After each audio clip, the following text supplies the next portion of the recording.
nuevamente estamos aquí saludándolos y hoy día me animé a presentarles esta primicia titulado El Privadito, con muchísimo cariño, con muchísimo amor, al ritmo del Santiago para mis lindas santiagueras, para mis lindos santiagueros, bajo el acompañamiento del señor Arturo Saldaña, su hermano, el popular Mochilita, y Aide Pizarro para todos ustedes. Amigos, esta canción titula El Privadito. Y bueno, el tema principal es Se nota que ya no me amas, el día 24 de julio, aquí donde Aide vamos a presentar todo lo que serán las primicias con muchísimo cariño. Y aquí va el privadito, cuando gusten maestros, y vamos a bailar, vamos a gozar.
de Bagaicholo. Tenemos por aquí, a ver, don Arturito, por favor. Amigos, es una primicia, el privadito, hecho con muchísimo cariño para cada uno de ustedes. A ver, vamos a brindar con este rico bagaicholo al estilo del Valle Pampas, la tierra que me vio nacer, para todo el Perú con muchísimo amor, tratando de hacer, como dicen, ¿no?, lo posible en este momento difícil, tratando de alegrarlos a cada uno de ustedes. A ver, amigos, conéctense y compartan esta primicia, el privadito, para todos mis amigos de corazones alegres. Muchos están estresados, muchos están tristes, pasando momentos muy difíciles, así como nuestros músicos, nuestras hermanas artistas, no promotores y todos los que estamos haciendo música. En realidad hemos pasado muchos momentos difíciles. Don Arturo Saldaña, gracias por acompañarme. Y aquí su hermano el popular Mochilita. Salud, señores, por la primicia. Y un hito más, luego nos despedimos. A ver, salud, arriba. Salud.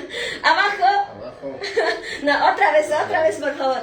Arriba, abajo, al centro y adentro. Es el estilo de Aide.